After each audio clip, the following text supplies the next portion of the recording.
আসসালামু আলাইকুম। আজকে আমি রবীন্দ্রনাথ ঠাকুরের কিছু উপন্যাস, নাটক এবং তার কাব্যগ্রন্থ কোনো একটা টেকনিকের মাধ্যমে মনে রাখার চেষ্টা করব এবং এটি আমি ইউটিউবে ছাড়লাম এই কারণেই যে আমরা এটা রেগুলার যদি শুনি তাহলে এটা আমাদের আয়ত্তে চলে আসবে। এই কারণেই ইউটিউবে ছাড়া। দেখুন, রবীন্দ্রনাথের সম্পর্কে একটা 5 মিনিটের ভিডিও দিয়ে তাকে ক্যাপচার করা কখনোই সম্ভব নয়। তো নিজেদের সুবিধার জন্য বা নিজেদের ভালোর জন্য যতটুকু পারা যায় এজন্যই শর্টকাটের ব্যবস্থা।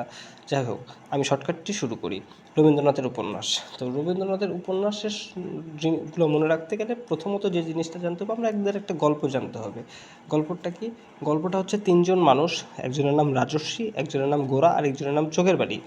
আচ্ছা, আমি আগে গল্পটা বলি। সেটা হচ্ছে 3জন মানুষ, ওরা একটা হাটে গেছে। ওই হাটে যাওয়ার পরে ওরা দেখে যে ওখানে দুটো বোন আছে।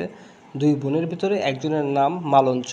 তো মালঞ্চর খারাপ লাগতেছে, মানে মালঞ্চর করুণা হচ্ছে।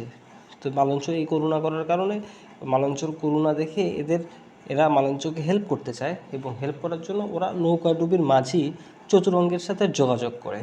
তো চতুরঙ্গ যোগাযোগ যেহেতু করছে, চতুরঙ্গ আসে এবং আসার পরে চতুরঙ্গ এদেরকে ঘর থেকে বাইরে নিয়ে আসে এবং তাদেরকে শেষের কবিতার 4 অধ্যায় মুখস্থ করে দেয়। হ্যাঁ, এতে তাদের করুণা দূর হয়। তো গল্পটাকে আমি বলতেছি এভাবে, আপনারা এটা লিখে নিতে পারেন। লিখে নেওয়ার পরে তারপর আপনারা যদি রেগুলার বেসিসে অডিওটা শুনেন, তাহলে এটা হয়ে যাবে। আপনারা একটু কষ্ট করে লিখে নিন, কারণ আমি যে বিষয়টা মানে ভালো ভিডিও করে দিতে পারলাম না, এর জন্য আমি আন্তরিকভাবে দুঃখিত। যাই হোক, আমি বলি, রাজশ্রী, গোরা ও চোখের বালি তারা একটি হাটে গিয়েছে। হাটটির নাম হচ্ছে বউ ঠাকুরানীর হাট। তো সেখানে গিয়ে তারা দেখলো দুই বোন, একজনের নাম মালঞ্চ। তো সে করুণা করতেছে। এই করুণাটাকে থামানোর জন্য নৌকাডুবির মাঝি চতুরঙ্গ এর সাথে যোগাযোগ করা হলো। মাঝি তাদেরকে ঘর থেকে বাইরে নিয়ে আসলো এবং তাদেরকে শেষের কবিতার 4 অধ্যায় মুখস্থ করালো। এতে তাদের করুণা দূর হলো। তাহলে এখান থেকে উপন্যাস কী কী আসতেছে? রাজর্ষি, গোরা, চোখের বালি, এই 3টা উপন্যাস। তারপরে আসতেছে কি? বউ ঠাকুরানীর হাট। তারা যে হাটে গেছে ওই হাটটার নাম হচ্ছে বউ ঠাকুরানীর হাট। তাহলে এটা একটা উপন্যাস। তারপরে ওখানে গিয়ে তারা যে দুই বোন দেখলো, এই দুই বোন একটা উপন্যাস। তারপরে আসছে মালঞ্চ, ওই দুই বোনের যে একজনের নাম মালঞ্চ, সেই মালঞ্চ হচ্ছে একটা উপন্যাস। তারপরে এই মালঞ্চ কী করতেছে? করুণা করতেছে। এই করুণা হচ্ছে একটা উপন্যাস। এবং এই মালঞ্চর করুণা থামানোর জন্য নৌকাডুবির মাঝি চতুরঙ্গের সাথে যে যোগাযোগ করা হলো, তার মানে এখানে নৌকাডুবির মাঝি, চতুরঙ্গ আর যোগাযোগ, এই 3টা উপন্যাস। এখন এই মাঝি তাদেরকে কী করলো? ঘর থেকে বাইরে নিয়ে আসলো। তার মানে ঘরে বাইরে একটা উপন্যাস। ঘর থেকে বাইরে নিয়ে আসলো, এসে তাদেরকে শেষের কবিতার 4 অধ্যায় মুখস্থ করালো। এই যে শেষের কবিতা আর 4 অধ্যায়, এটা হচ্ছে 2টা উপন্যাস। এতে তাদের করুণা দূর হলো, এখানে কিছু নাই।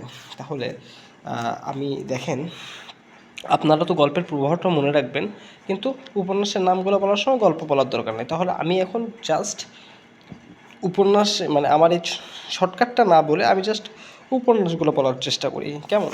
তাহলে আমি বলি, আমার সাথে সাথে আপনারা দেখেন ঠিক আছে কিনা।